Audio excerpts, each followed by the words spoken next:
हरे कृष्णा। ज्येष्ठ मास अत्यंत पवित्र मास है। इस मास में भगवान जनार्दन की विशेष विधि से पूजा अर्चना करनी चाहिए।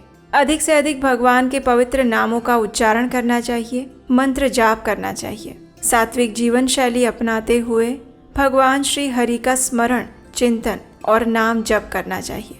और इसीलिए इस विशेष मास में हम श्रवण कर रहे हैं ज्येष्ठ मास विशेष कथा श्रृंखला का। तो चलिए आज की कथा आरंभ करते हैं। मुनियों ने पूछा, हे भगवान, विष्णु भक्त राजा इंद्रद्युम्न ने मंदिर की प्रतिष्ठा के बाद कौन सा कार्य किया?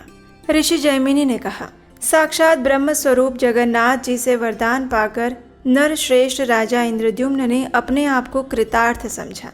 भगवान की आज्ञा अनुसार उन्होंने पुण्य और मोक्ष प्रदान करने वाली संपूर्ण यात्राएं करवाई।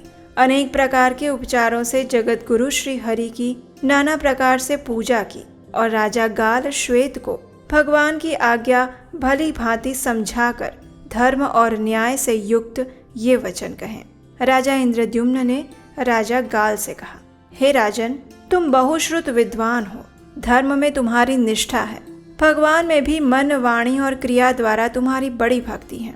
भगवान श्री हरि किसी एक के उपदेश के लिए अनुशासन नहीं करते हैं। ये समस्त चराचर के गुरु हैं और संपूर्ण विश्व इनका शिष्य है। मुझ पर अनुग्रह करने के लक्ष्य से अवतीर्ण हुए भगवान जगन्नाथ यहाँ दीन दुखियों के उद्धार के लिए सदैव निवास करेंगे। तुम भक्ति और श्रद्धा के साथ इनकी आज्ञा के पालन में लगे रहना। ये साधारण काष्ठ की प्रतिमा है, ऐसी व्यवहारिक बुद्धि से इन्हें कदापि मत देखना। ये साक्षात जगदीश्वर हैं। इनके मंदिर प्रवेश काल में तीनों लोकों के निवासी इस पृथ्वी पर आ गए थे और ये तुमने प्रत्यक्ष देखा है। ब्रह्मा आदि सभी देवता एक साथ यहाँ पर पधारे थे। काष्ठ स्वरूप धारण करने वाले ये साक्षात चराचरमय विष्णु हैं। उन्हें पृथ्वी पर प्राप्त कल्प वृक्ष ही समझ लो। ये संपूर्ण कामनाओं को देने वाले हैं। इनकी उपासना करके जो जैसी कामना रखता है वैसा फल प्राप्त कर लेता है। ये अंधकार से परे अनिर्वचनीय ज्योति स्वरूप है। यतिजन बहुधा प्रयत्न करके भी इन्हें यथार्थ रूप से नहीं जान सकते। नैष्ठिक ब्रह्मचर्य का पालन करने वाले शुद्ध धर्मनिष्ठ यतियों और अनन्य भक्ति से युक्त योगियों के एक ही मार्ग भगवान श्री हरि हैं।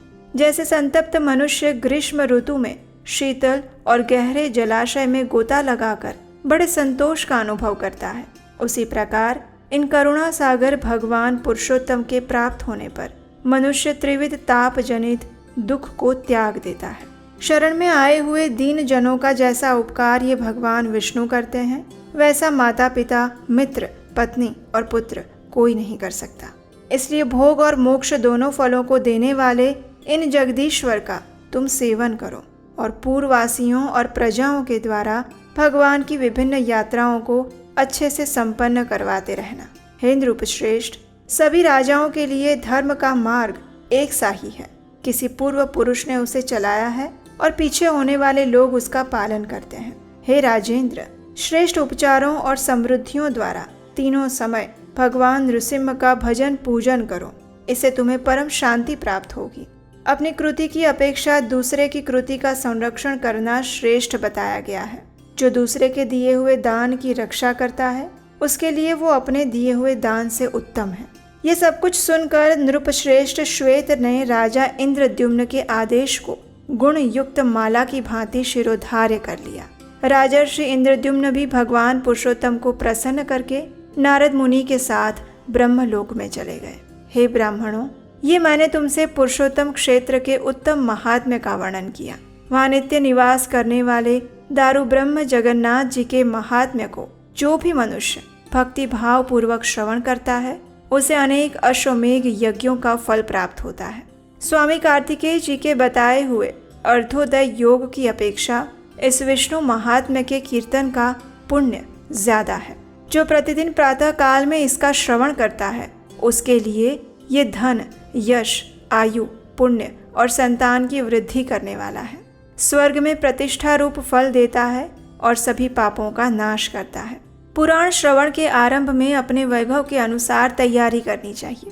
पहले संकल्प करके पुराण पाठ श्रवण करने के लिए अति सुंदर आभूषणों, वस्त्र, चंदन और माला आदि के द्वारा विधि पूर्वक ब्राह्मण का वरण करना चाहिए। वह ब्राह्मण शुद्ध कुल में उत्पन्न हो, किसी अंग से हीन ना हो, शांत स्वभाव वाला हो, अपनी ही शाखा को मानने वाला और अपना पुरोहित हो और सब शास्त्रों के अर्थ को यथार्थ रूप से जानने वाला हो। वरण किए हुए ब्राह्मण को उत्तम आसन पर बिठाकर उसके गले में माला पहना दें और मस्तक पर भी पुष्प गर्भ माला रखें। चंदन से ब्राह्मण के ललाट में लेप करें। उस समय वो ब्राह्मण व्यास के समान माना जाता है।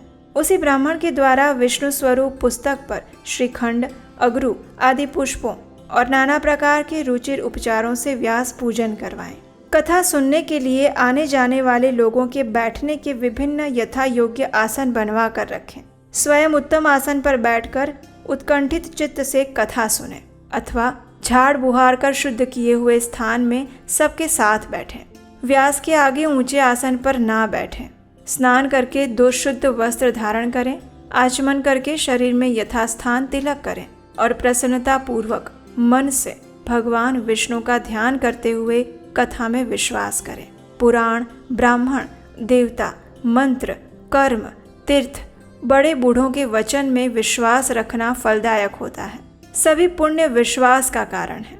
पुराण श्रवण करते समय पाखंडी आदि से बातचीत, व्यर्थ की बकवास और सब प्रकार की चिंताओं का त्याग कर देना चाहिए। इसी विधि से प्रतिदिन प्रसन्नता पूर्वक कथा सुने। पाठ समाप्त होने पर बारंबार करताल आदि बजाकर जय कृष्ण, जय जगन्नाथ, हरे इस प्रकार नामों का कीर्तन करें। कीर्तन इतने उच्च स्वर से होना चाहिए कि आकाश में उसकी ध्वनि गूंज उठे। इस प्रकार भगवान विष्णु की प्रीति हेतु प्रतिदिन कीर्तन करना चाहिए।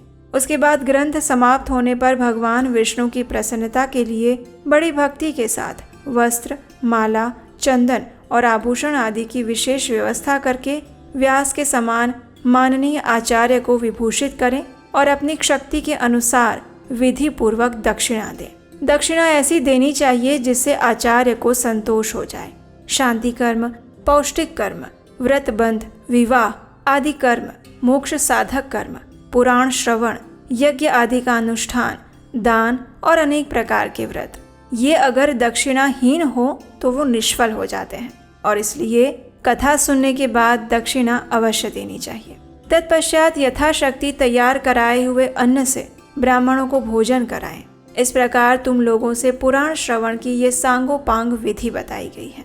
जब जैमिनी ऋषि ने कथा श्रवण की संपूर्ण विधि सुनाई तो अंत में सभी मुनि कहने लगे, अहो, हमारा कितना महान सौभाग्य है कि पाप राशि का विनाश करने वाला ये पुराण श्रवण का फल हमने आपके मुखारविंद से सुना। इस समय इसके फल की प्राप्ति के लिए हम आपको यथाशक्ति दक्षिणा देते हैं। इसे आप प्रसन्नता पूर्वक ग्रहण करें। इतना कहकर उन अकिंचन मुनियों ने समिधा, कुशा, फूल, फल और अक्षत आदि जैमिनी जी को देकर बड़े हर्ष के साथ पुरुषोत्तम क्षेत्र जाने के लिए प्रस्थान कर दिया। तो ये थी आज की ज्येष्ठ मास विशेष कथा। हमें आशा है कि आपको ये कथा अच्छी लगी होगी। प्रतिदिन हम आपके लिए हमारे शास्त्रों और पुराणों से प्रमाणभूत कथाएं लेकर आते हैं। ऐसी कथाएं जो शायद ही किसी ने सुनी होगी और जो सीधे शास्त्रों से लेकर आई जाती हैं। और जैसा कि आप जानते हैं, हम अपने चैनल पर सिर्फ और सिर्फ शास्त्रों से ली गई प्रमाणभूत जानकारी और कथाएं ही साझा करते हैं। अगर आपको हमारे द्वारा किया जा रहा वैदिक ज्ञान का ये प्रचार कार्य अच्छा लग रहा है तो आप हमें इस सनातन धर्म के प्रमाणभूत ज्ञान को आगे बढ़ाने के लिए स्क्रीन पर दिए गए नंबर पर आप हमें अपना आर्थिक योगदान भेज सकते हैं। इससे वैदिक सनातन शिक्षाओं का प्रचार करने का पुण्य फल भी आपको प्राप्त होगा। और हम आपसे मिलेंगे ऐसे ही सुंदर दिव्य कथाओं के साथ कल प्रातःकाल। हरे कृष्ण।